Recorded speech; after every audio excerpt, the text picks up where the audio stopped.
तुम पूछते हो प्रेम का अर्थ क्या है? प्रेम को समझना होगा। प्रेम के 3 अर्थ हैं।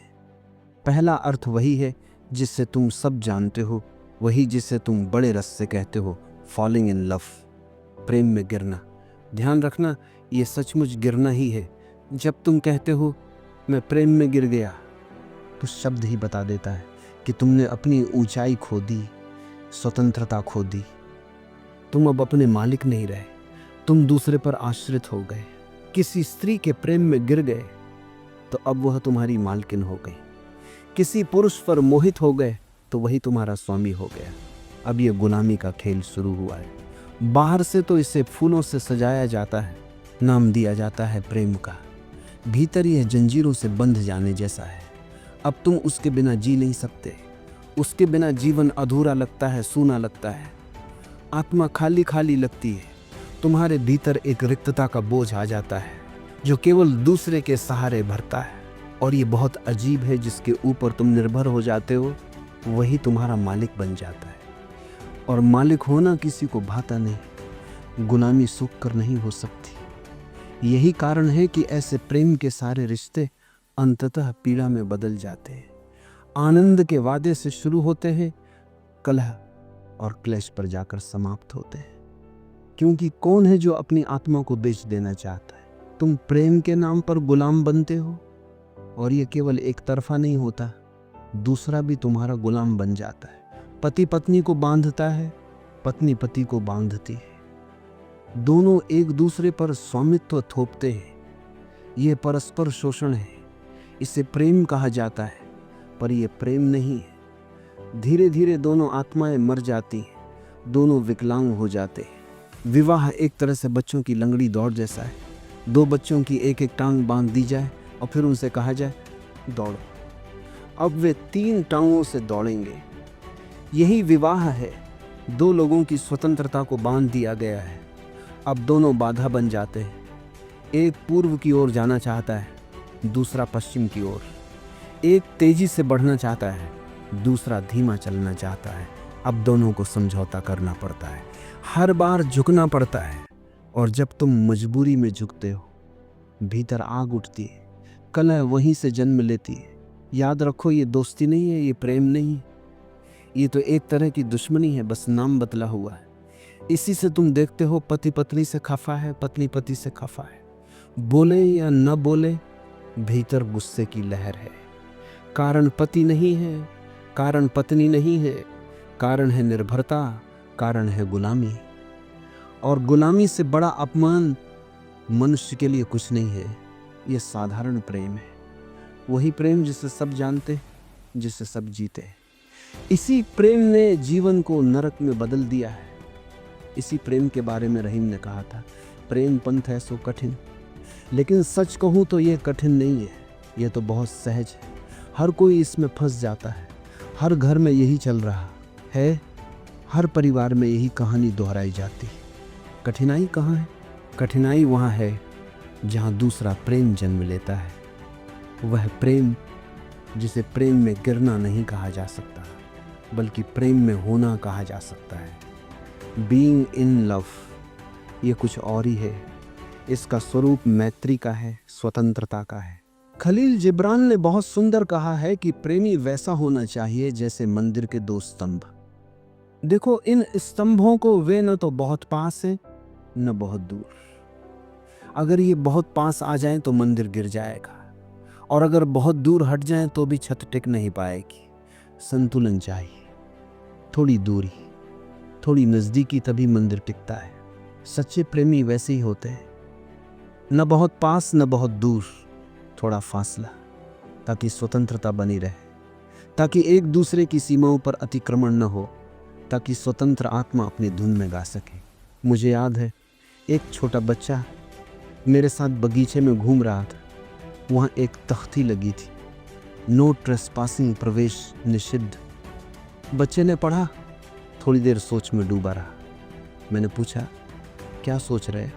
वो बोला, मैं ये सोच रहा हूँ कि दुनिया में कहीं ऐसी भी तख्ती लगी होगी, ट्रेसपासिंग, कि यहाँ प्रवेश आमंत्रित है। और मैंने सोचा, बच्चे की बात सच है। इस दुनिया में तो हर कोई दीवारें खड़ी कर रहा है, या तो किसी का गुलाम बनकर इतना कुचला गया है कि अब आवाज ही खो गई है, या फिर इतना डर गया है गुलामी से कि भागकर जंगल चला गया है। और चारों तरफ तख्तियां लगा दी हैं, नो ट्रेसपासिंग।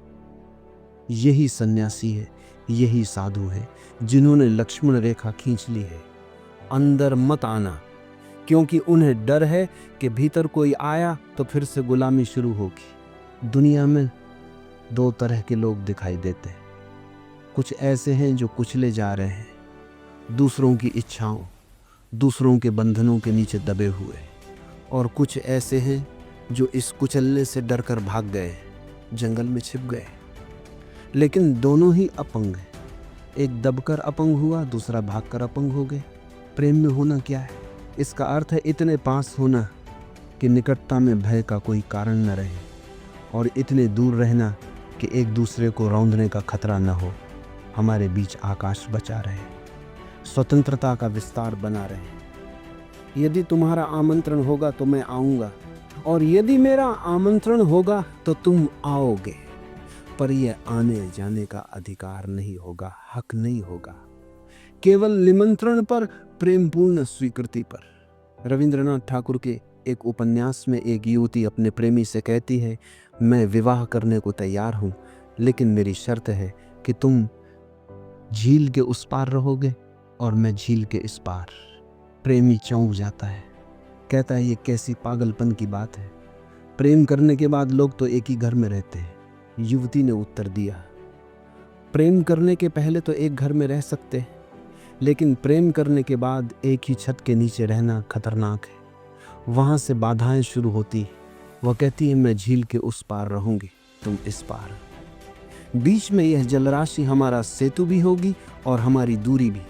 कभी तुम आमंत्रण भेज दोगे तो मैं आ जाऊंगी, कभी मैं भेजूंगी तो तुम आ जाना। कभी संयोग से झील पर नौका विहार करते मिल गए तो वह मिलन और भी मधुर होगा।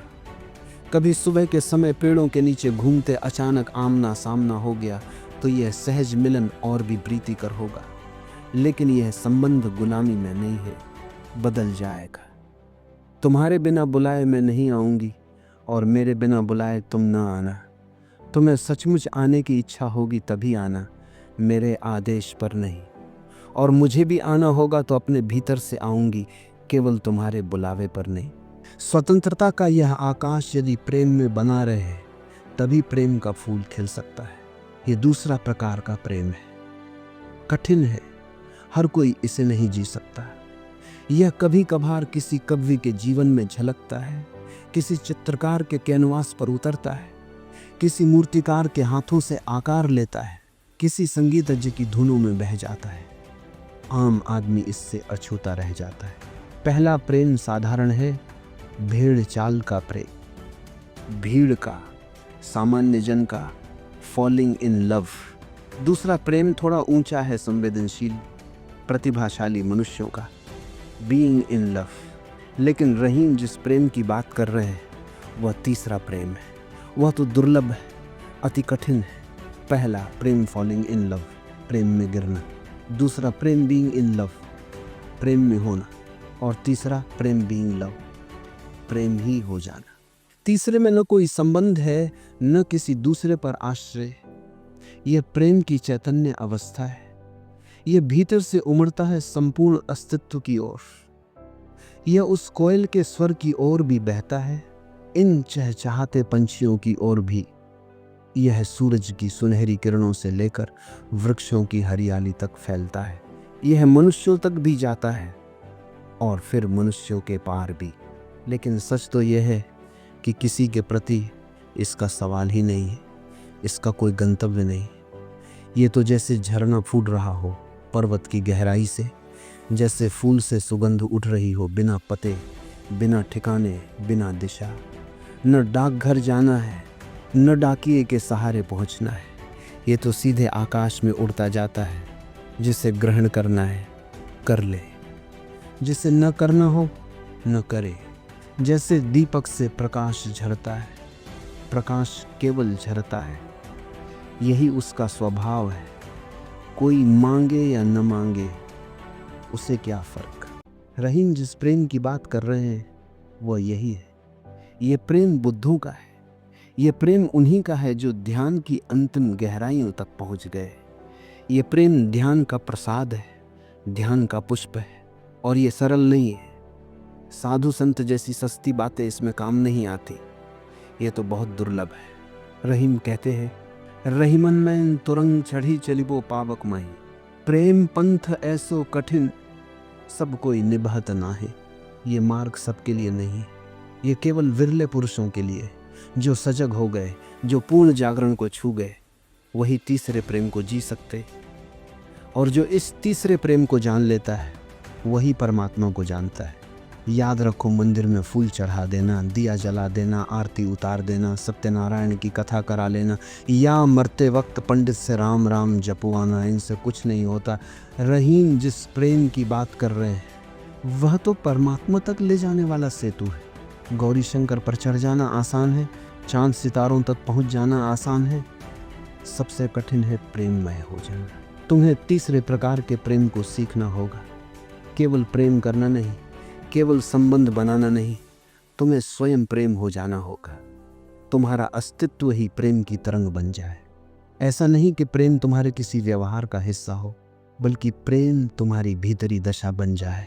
याद रखो, पहला प्रेम केवल काम वासना है, देह की भूख है, एक प्रकार की तृष्णा है। दूसरा प्रेम मैत्री है, थोड़ी ऊंचाई है, थोड़ी गरिमा है, उसमें स्वतंत्रता की सुगंध है।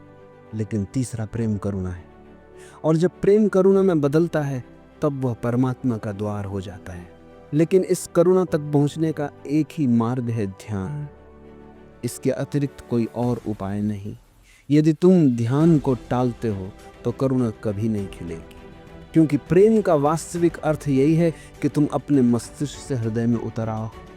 अभी तुम सिर में कैद हो, तुम्हारा दिमाग तुम्हें बांधे हुए है, और जो कुछ भी तुम करते हो, जप, मंत्र, नाम स्मरण, सब उसी दिमाग में चलता रहता है। तुम्हारे साधु संत कहते रहते हैं, राम हरि जपते रहो, पर मैं तुमसे पूछता हूँ, वह राम हरि कहाँ जपोगे? केवल मस्तिष्क में। और मस्तिष्क में जो कुछ भी चलता है वह शब्दों का खेल है, ध्वनि का जाल है, वह हृदय तक नहीं पहुँचता। हृदय तक पहुँचना हो तो ध्यान से गुजरना ही पड़ेगा, क्योंकि ध्यान ही वह सेतु है जो तुम्हें सिर से हृदय तक ले आता है।